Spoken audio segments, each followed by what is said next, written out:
తెలంగాణ, జై సింగరేణి. అందరికీ నమస్కారం. మంచిగా వాన పడుతుంది కాబట్టి హాలిడే ఇస్తారు అనుకున్నా నేను, కానీ హాలిడే ఇయ్యారట. వాన పడ్డ ఈయనే ఉండి పనిచేయాలని చెప్తున్నారు.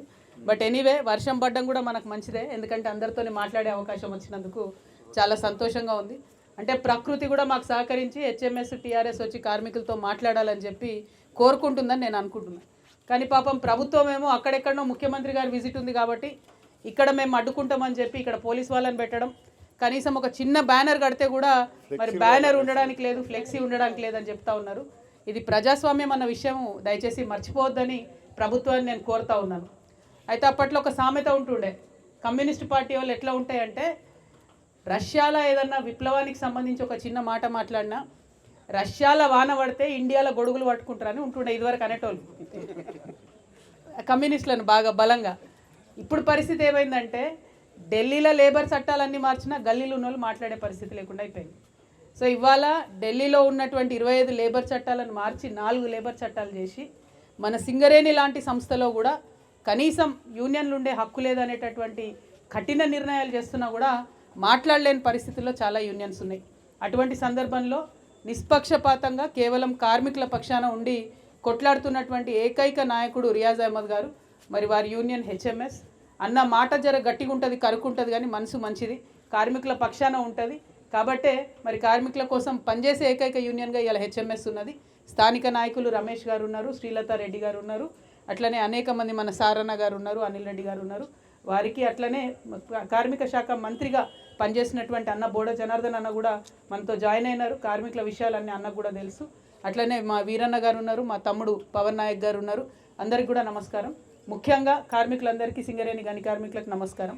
ఇవాళ మనం ఇక్కడ ఉన్నటువంటి ఓపెన్ కాస్ట్లో మీ అందరికీ తెలుసు, ఎక్కువ మంది ఆపరేటర్స్ ఉంటారు, ఎలక్ట్రీషియన్స్ ఉంటారు, ఫిట్టర్స్ ఉంటారు. వారికి అనేక రకాలైనటువంటి సమస్యలు ఉన్నాయి. వాటన్నిటి మీద ఒక్కొక్క దాని మీద కూడా డీటెయిల్డ్గా వర్క్ చేస్తూ ఉన్నాం. ముందుగా మిమ్మల్ని నేను క్షమించమని కోరాలి, ఎందుకంటే టీబీజీ కేసు అధికారంలో ఉన్నప్పుడే కొంత నాకు దాని మీద అవగాహన ఎక్కువ లేకుండా N-1 అనే విధానం ఆనాడు మనను కన్విన్స్ చేసి తీసుకురావడం జరిగింది. దానివల్ల అదేవిధంగా పిహెచ్డి పబ్లిక్ హాలిడేస్ ఏవైతే ఉంటాయో దానిలో 50% కోతతోని కూడా ఓపెన్ కాస్ట్లో ఉన్నటువంటి వాళ్ళకు ముఖ్యంగా దాదాపుగా సంవత్సరానికి 2 నుండి 3 లక్షల రూపాయలు నష్టం జరుగుతుందని నాకు తెలిసింది. క్షమించాలి, అది నేను అక్కడ ఉన్నప్పుడే నాకు తెలియకుండానే ఆ తప్పు జరిగింది. కానీ జరిగినటువంటి తప్పును సవరించుకుంటాం. N-1 విధానాన్ని రద్దు చేసేంత వరకు, పిహెచ్డీలలో మీరు అనుకున్నట్టుగా ఫెసిలిటీ వచ్చేంత వరకు కూడా మీ పక్షాన నిలబడి అది రివర్స్ చేసేలా కూడా పోరాటం చేస్తానని కూడా ఈ సందర్భంగా తెలియజేస్తూ ఉన్నాను. అదేవిధంగా తప్పులు సవరించుకుంటూ పోతేనే మనుషులు అవుతారు. ఆ తప్పు అనుకోకుండా జరిగింది. ఆనాడు నేనేమనుకున్నా అంటే, అంబేద్కర్ బర్త్డేకి హాలిడే ఇస్తున్నాం, కొత్తగా సంక్రాంతికి హాలిడే ఇస్తున్నాం, ఇంకొన్ని పబ్లిక్ హాలిడేస్ పెంచుతున్నాం అనుకున్నాం, కానీ ఆ 50% యాజమాన్యం ఇంట్రడ్యూస్ చేస్తుందన్న విషయాన్ని నేను గమనించలేకపోయినా. కాకపోతే ఏదైతే అండర్ గ్రౌండ్లో పనిచేస్తున్నటువంటి వాళ్ళను సర్ఫేస్కి తీసుకొచ్చినప్పుడు పేగా అప్గ్రేడేషన్ చెయ్యము అంటే అది నాకు అర్థమైంది కాబట్టి ఆనాడు కొట్లాడి ఆపడం జరిగింది. ఇది 2018 విషయం చెప్తున్నాను నేను. అండర్ గ్రౌండ్లో ఉన్న వాళ్ళు సర్ఫేస్లోకి వస్తే కూడా సేమ్ పే ఇవ్వాలని చెప్పి ఆనాడు నేను ఆపిన. కానీ ఇప్పుడు కాంగ్రెస్ ప్రభుత్వం వచ్చిన తర్వాత అండర్ గ్రౌండ్లో ఉన్న వాళ్ళు పైకి వస్తే మాత్రం మళ్ళా రెడ్ వచ్చే మొదలాడైనట్టు వాళ్ళది మొత్తం కూడా స్ట్రక్చర్ మారిపోతుంది, పేమెంట్ తగ్గిపోతుంది. కాబట్టి ఆ విధానాన్ని మేము వ్యతిరేకిస్తూ ఉన్నాం. అంతేకాకుండా ఇయాలటి రోజు యాజ్ ఇట్ ఈజ్గా కొత్త గని లేకున్నా, ఏం ఓపెన్ చేయకున్నా సింగరేణిలో దాదాపు 3000 ఖాళీలు ఉన్నాయి.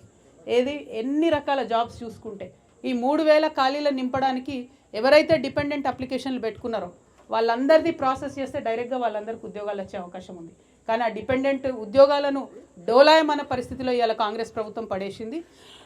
30 నెలలైంది. 30 నెలల్లో ఎప్పుడైతే రియాజ్ అన్న కానీ, ఎప్పుడైతే టీఆర్ఎస్ కానీ మాట్లాడిందో అప్పుడు ఒక్కసారి మెడికల్ బోర్డు పెట్టింది. 3 నెలల కింద మేము పోయి సింగరేణి భవన్ ముట్టడిస్తే అప్పుడు మెడికల్ బోర్డు ఒక రోజు పెట్టిరు. 54 మందిని ప్రాసెస్ చేసిరు, 4 పాస్ చేసిరు, 50 మందికి ఎగ్గొట్టిరు. అంతేగాని పెండింగ్ ఉన్నటువంటి దాదాపు 2000 మంది అప్లికేషన్లు, ఆల్రెడీ అన్ఫిట్ అయిపోయి పెండింగ్ ఉన్న 700 మందికి ఎంప్లాయ్మెంట్ ఇవ్వకపోవడం చాలా అన్యాయం, చాలా దారుణం.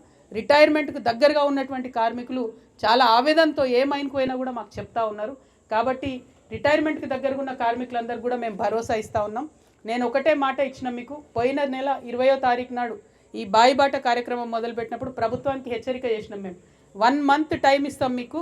1 మంత్లో కనుక మీరు ఎవ్రీ మంత్ 2 సార్లు మెడికల్ బోర్డు పెట్టకపోతే ప్రజాస్వామ్యయుతంగా గాంధేయ మార్గంలో ఈ నెల 20వ తారీఖు నుంచి నిరవధిక నిరాహార దీక్ష నేనే స్వయంగా చేస్తానని చెప్పడం జరిగింది. చెప్పిన తర్వాత ఏం చేస్తున్నారు, ఏఐటీసీ వాళ్ళు ఒక మెసేజ్ పెడతారు 15వ తారీఖు నుంచి మెడికల్ బోర్డు వచ్చేయని. ఇంతలోపు ఐఎన్టీసీ వాళ్ళు ఇంకో మెసేజ్ పెడతారు 18వ తారీఖు నాడు మెడికల్ బోర్డు వచ్చేయని. నేను అంటున్నా ఈ లీకు వీరుల ప్రభుత్వం వద్దు, మనకు లీకులు వద్దు. బాజాప్తా ప్రకటన చేయండి. కంపెనీ నుండి చేస్తారా, ప్రభుత్వం నుండి చేస్తారా, నెలకు 2 సార్లు మెడికల్ బోర్డు పెట్టండి, పెండింగ్ ఉన్నాయని క్లియర్ చేయండి. ఆ విధానాన్ని ప్రతి నెల కొనసాగిస్తామని చెప్పండి. మేము ధర్నా చేసినప్పుడే చేస్తామంటే అది కరెక్ట్ పద్ధతి కాదు. డిపెండెంట్ ఎంప్లాయ్మెంట్ అనేది దగ్గరుండి మనం కాపాడుకున్నాం, ఫ్యూచర్లో కూడా దాన్ని కాపాడుకుంటాం. కార్మికులు దయచేసి ధైర్యంగా ఉండాలి.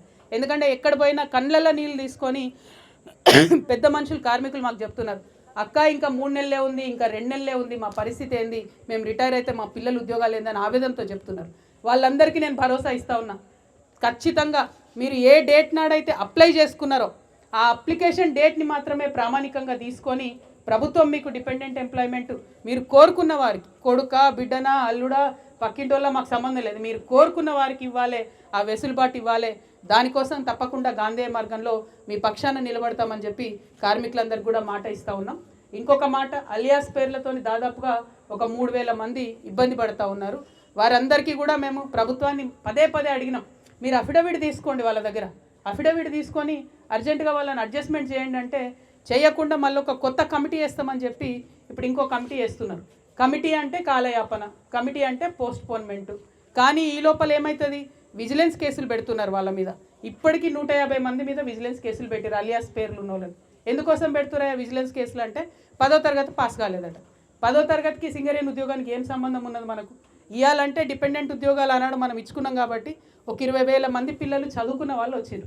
కానీ అంతకుముందు ఎట్లా ఉండే సింగరేణి ఎంప్లాయ్మెంట్ అంటే రన్నింగ్ పెట్టించినటువంటి పరిస్థితి ఉండే, ఎడ్యుకేషన్కి సింగరేణి ఎంప్లాయ్మెంట్కి సంబంధమే లేకుండే. కానీ అది తీసుకొచ్చి ఒక 150 మందిని ఇబ్బంది పెడుతున్నారు. ఇది ప్రభుత్వానికి కరెక్ట్ కాదు. మీరు అఫిడవిట్ తీసుకోండి, అర్జెంటుగా ఈ 3000 మంది ఏదైతే అలియాస్ పేర్లతో ఉన్నారో వారిని ప్రాసెస్ చేయండి అని చెప్పి నేను కోరుతా ఉన్నాను.